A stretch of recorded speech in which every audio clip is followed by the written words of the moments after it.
Welcome, everyone. I'm Amy Seeley, president of Seeley Test Pros and Leap, helping students to succeed in all kinds of tests from 8th grade to grad school throughout Ohio. And I'm Mike Bergen, president of Chariot Learning, helping students with test school and life based out of Rochester, New York. Between the two of us today, we have over 60 years of experience at the highest levels of the test preparation and supplemental education industries. We both love to talk and learn about the latest issues in education, testing, and admissions. So let's get down to tests and the rest. The fascinating topic we want to explore today is test scores, the college admissions edge. But first, let's meet our special guest, Phillip Bates. Phillip Bates is a lifelong learner and educator with an unwavering passion for equipping educators with the tools and strategies to help students transition from the classroom to college success. As director of college readiness at UWorld and host of the From Classroom to Campus podcast, he draws on 18 plus years of experience as a teacher, principal, and education leader to equip educators with the knowledge and strategies to help students succeed in higher education. A dynamic speaker and advocate for college preparedness, Phillip is committed to making the path to college more accessible and achievable for all learners. Welcome. Thanks, Amy, Mike. Appreciate it. Phillip, we're really excited to have you on the show to talk about a topic that Amy and I can talk about all day. All day.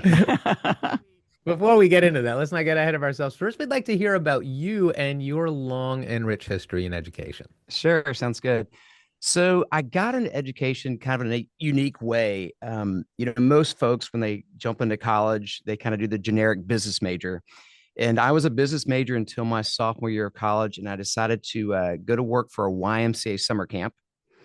And that summer camp basically showed me that you could be a male elementary teacher, and that wasn't weird. and so I immediately came home, told my parents I'm changing my major, and then dove into elementary education, majored in that, did my student teaching in New Zealand, which, if you guys know, is kind of the literacy capital of the world.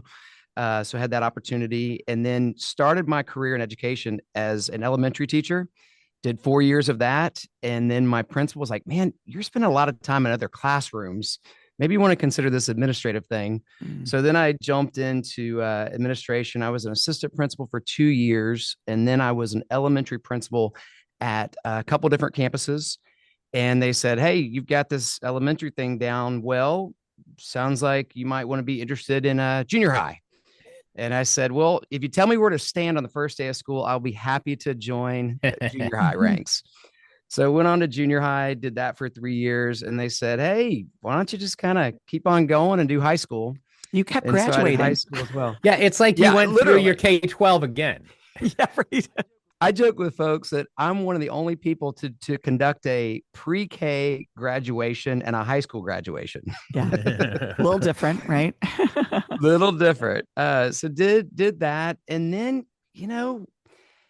kind of looking for something else. Had an opportunity with UWorld.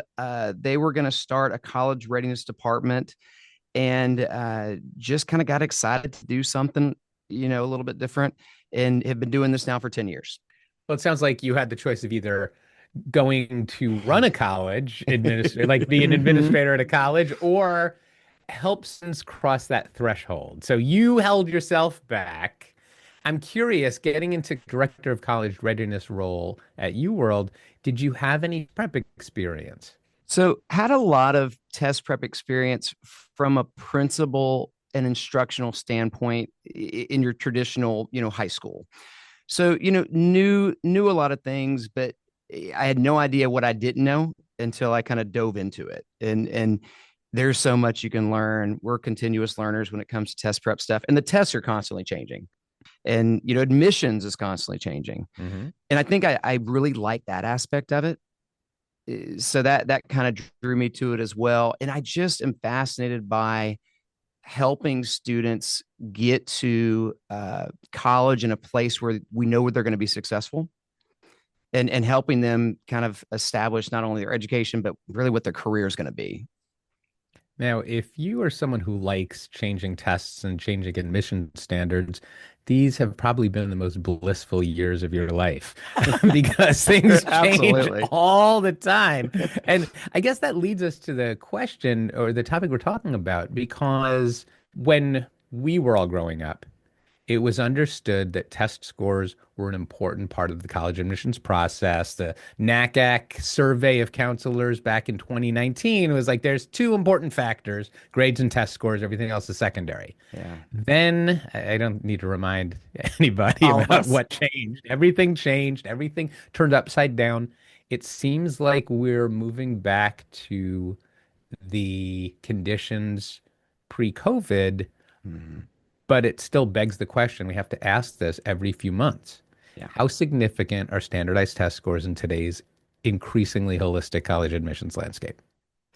So I think, not only did, those dark periods of COVID, change standardized testing, and then it kind of swung back, like you said, but it also changed the student and it changed education in general. And I'll give an example of that.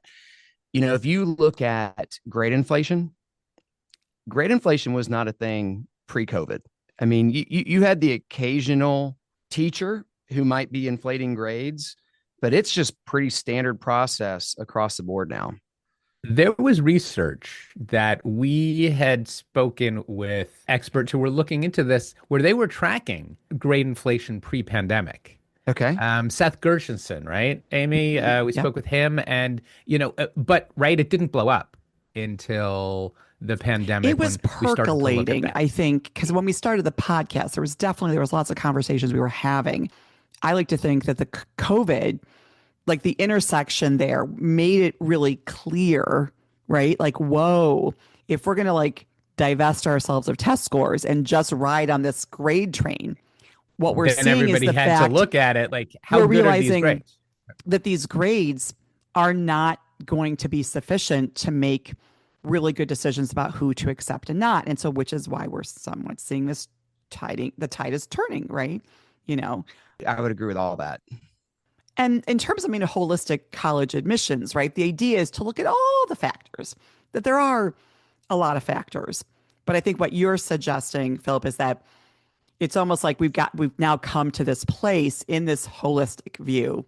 The test scores are sort of like the cream rising to the top. Like this seems to be the thing that can tell us so much more now than maybe what we thought it could tell us, 5, 6, or 7 years ago.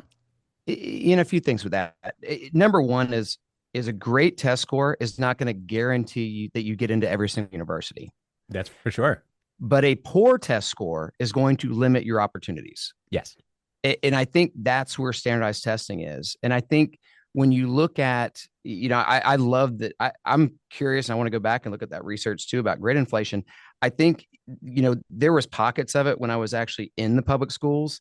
It blew up a lot of ways. I think snowplow parents, helicopter parents have helped grade inflation quite a bit.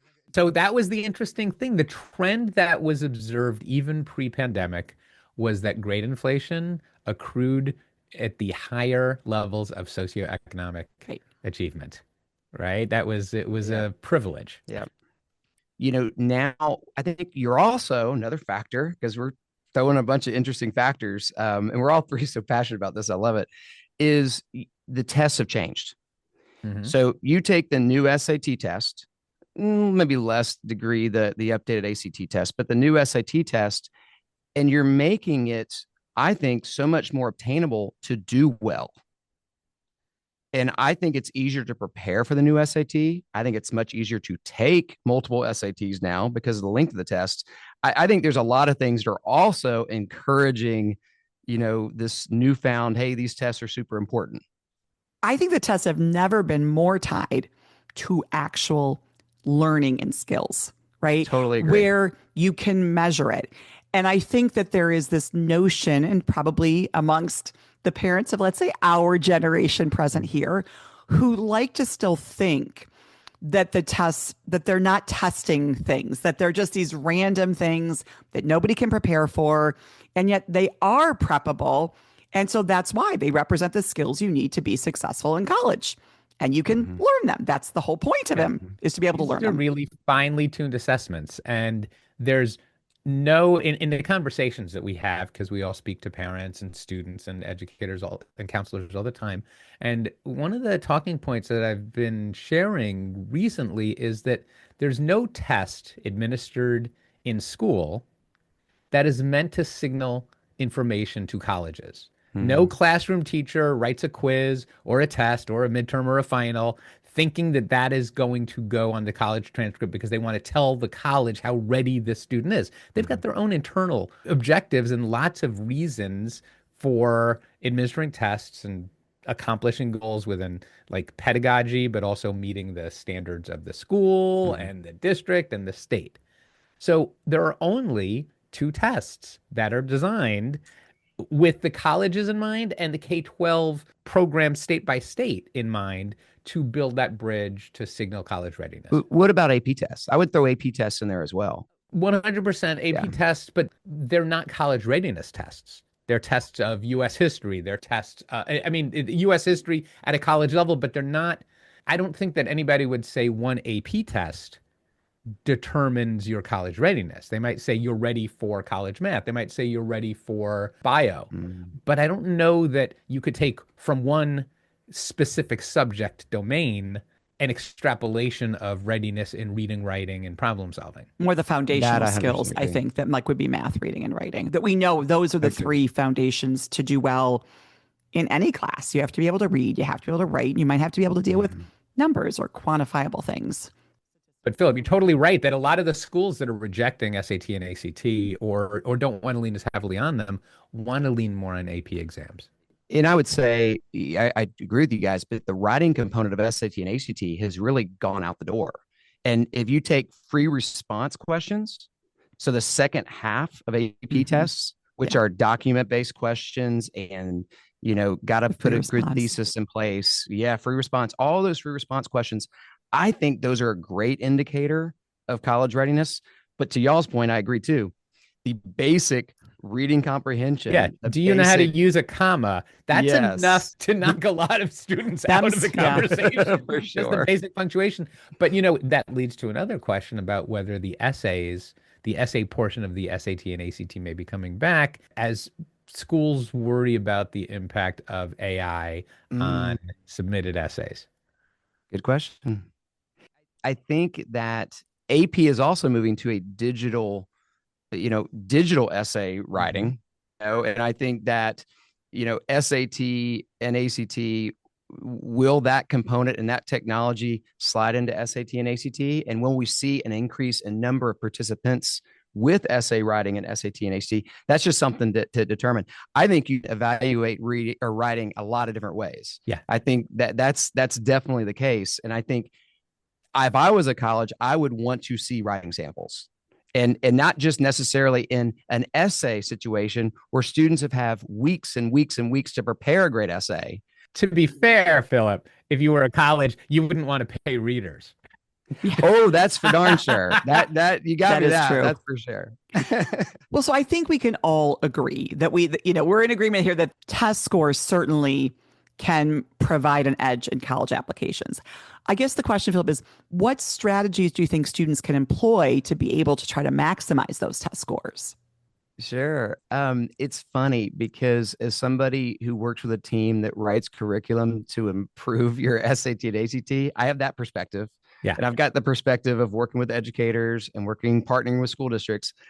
But recently, I've got a new perspective that's even been more front of mind for me, and that's my own 17-year-old I was going to say, usually it's when we have children that all of a sudden, isn't it amazing when you go through it as a consumer? Absolutely.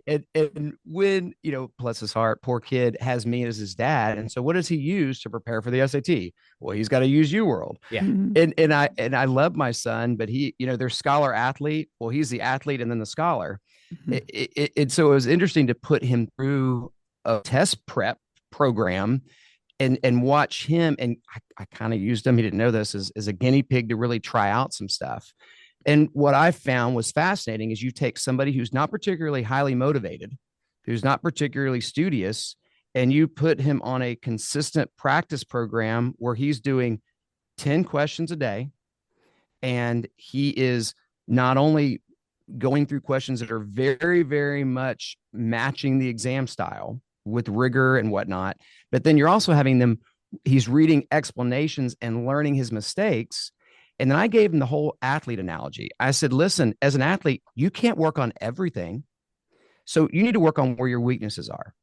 And so we need to target your weaknesses and we need to get better in those areas. And his score in 3 months improved like 120 points. It even amazed me about it's not complicated. Now, it took commitment and good resources, but it's not a complicated formula. It's basically grinding, like you said, like with the athlete analogy. It's the idea of if you can recognize what to work on, and then you target that in a very intentional way with practice, there is a return, right? There's a return on that, which is what we already said at the beginning that we expect. These are things, skills that you can develop and master. And I think we're kids, the grind is a perfect word for it. But when I hear students say, well, I grinded 15 practice tests, I prefer to say, hey, did you do targeted practice or did you just do drill and kill practice tests? And I think that's where you see a lot of kids going I wrong. cringed last night when one of my students said to me, I've been doing these other tests while, in addition to the homework you gave. And I'm like, wait a second. You're blowing through stuff. That is not how this works. And so I had to really, Because that's the grinding, right? I had to come back and explain the sort of the method to my madness of what we were doing. I'm giving you things to do. I'm telling you things to work on, focus on. I appreciate you want to put in more effort. Like, I don't want to not acknowledge that. But I was like, no, no, no, no, no. I'm curating this for you. Don't you understand? This is like, you know, so it is interesting when kids do want to go above and beyond, but you have to say the grinding, I like grinding, but you better be grinding with intention and purpose and focus, because then grinding is not to our advantage for sure. It's funny, Philip, you bring up the students that are like wondering about, what do I have to take all these practice tests for? But they're the athletes that think nothing of spending 20 to 30 hours a week working on a sport where they might be like runners or swimmers trying to improve their time by a fraction of the second. And they're like, oh, I got to spend 4 hours a day in the pool to do it.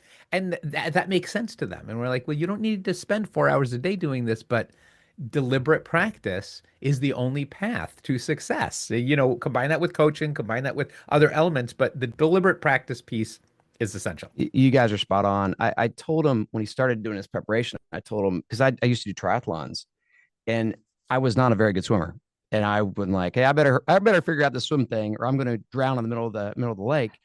And so I read all these books on swimming and I watched all these videos on swimming. And then what I realized is I just need to get my butt in the pool. And I just There's need to so much truth to that. Swim. Like telling someone how to do it, telling them what to do is not the same thing as like, you just got to do it. Right.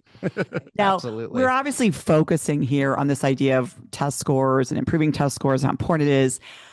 Obviously, we have to acknowledge that while many schools are reverting back to test required policies, there are still a good number of schools that do have test optional policies. Yeah. So I guess, can you share with us a little bit of what do you see to be the benefits or the drawbacks of these test optional policies for students, and maybe what role then how should the students view test scores in those situations? Yeah, I think it's great that we have test blind and test optional. I think there is a world where we need that. I think it's very important to always have options for students.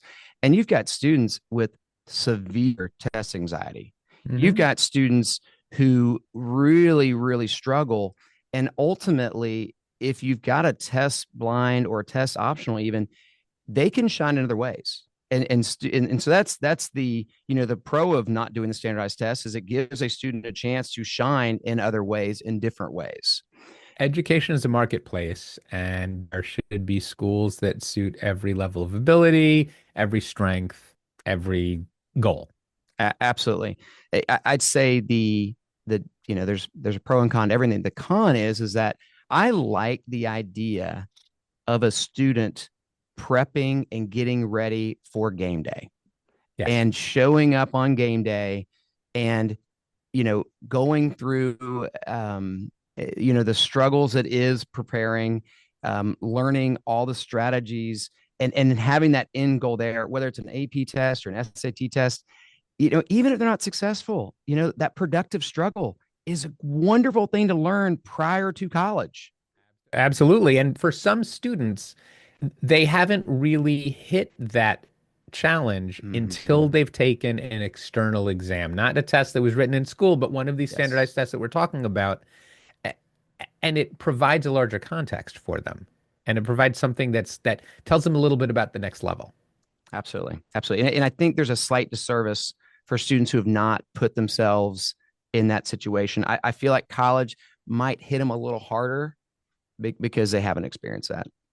100%. You know, what we've seen as the data comes in from the all test optional, all test blind cycles from the pandemic, what a lot of schools are sharing is that, yes, they were able to accept students without test scores, but many of the non-submitters have much lower persistence Yep.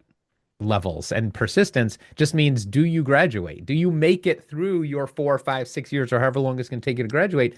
And it's interesting because Amy and I were recently at the College Board Forum and they shared a tranche of data.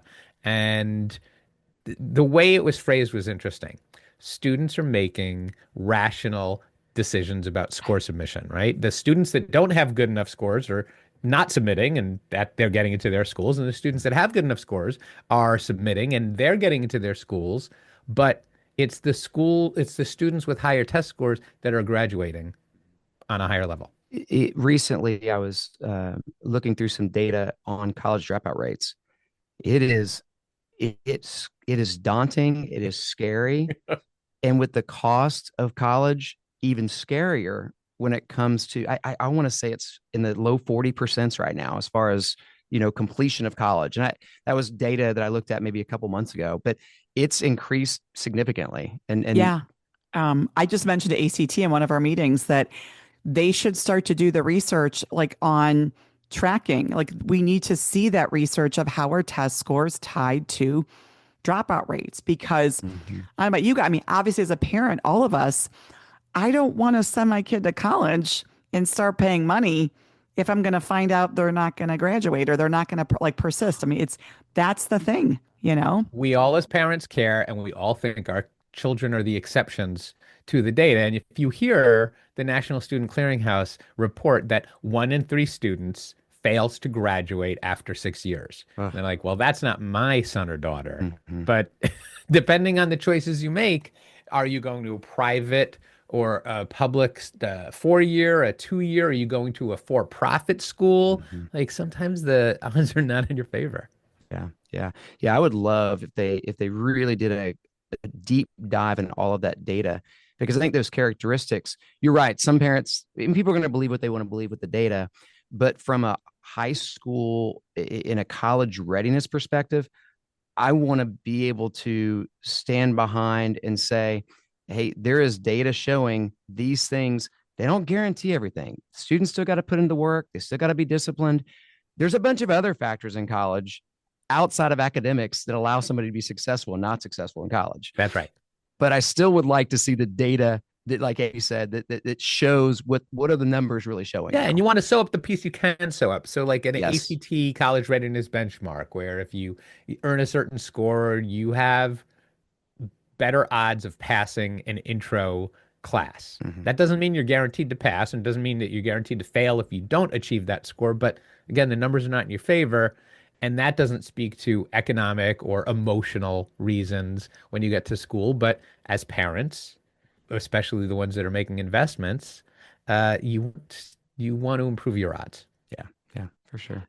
We see a lot about how scores have been used, and you're looking at the data, Philip. Do you have any predictions as to what the next year or two might hold in terms of the weight that different kinds of colleges will place on test scores, maybe even whether certain other factors will be more or less valuable? I think we're going to see this trend continue because I feel like the test builders are being accommodating to students in a positive way. I mean, you look at the SAT reading section, and it used to be a grind. We'll use that word again, getting through an entire SAT passage and then answering, the 10 plus questions that came with that passage.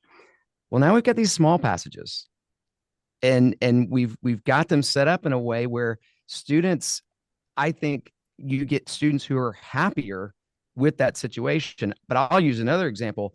The whole adaptive piece has been wonderful, because if you're a student who did that first, and we're talking about SAT tests, so the first adaptive module, And in that module, you've got some crazy hard questions in there.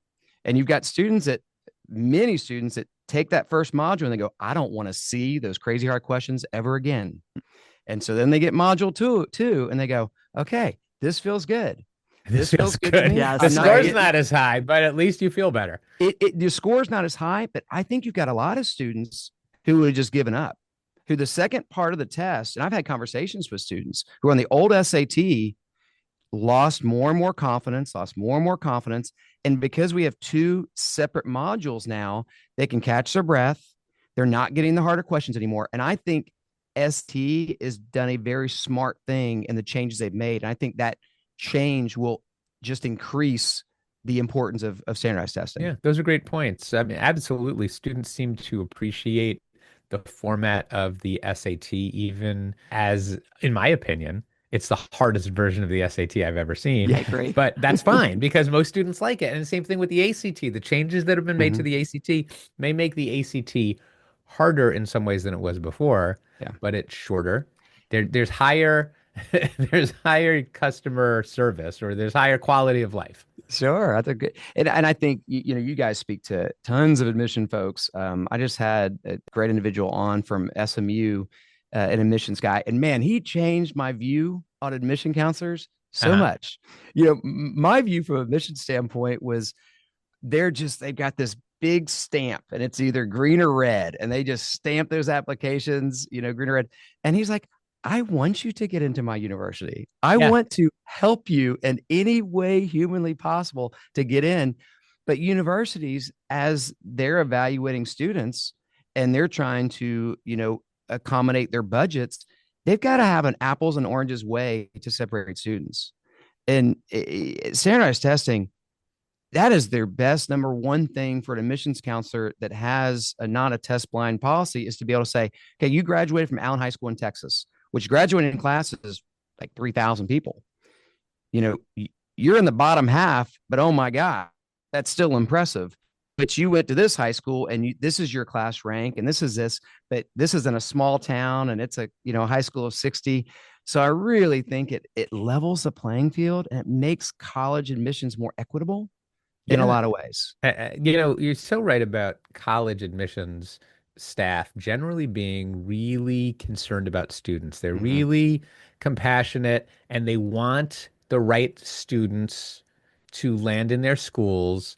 And that sometimes means turning away students that are overqualified, some who are underqualified, some who they have mixed messages. They want one thing, but then they want to apply to a different kind of thing. And we speak to, as you say, we speak to and we meet so many admissions folks just like you, and they just all seem so passionate and empathetic. For sure.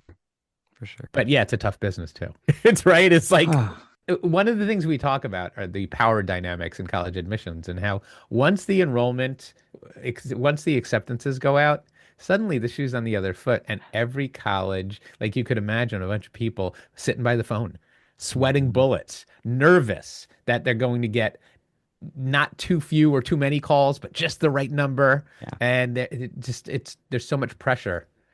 My son right now is going through the recruiting process, and not to get into sports stuff too much in college, but the transfer portal has changed the landscape completely. Oh yeah, because students can transfer every single year with no penalty. And so you're dealing right now in college soccer, you've got 2,000 kids in the transfer portal.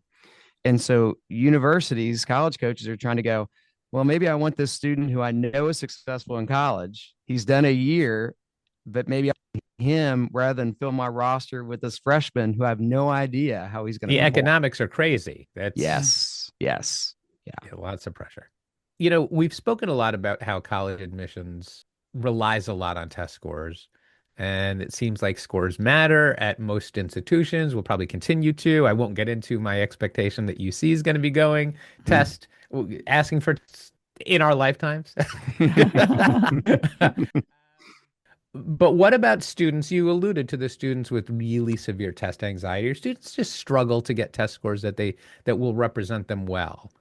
What are steps that they can take so that they don't have to exclude competitive colleges from their list? Or maybe you'll say they should exclude competitive colleges. Well, that's a really great question. I think it starts with first everybody's role in helping students, be college ready.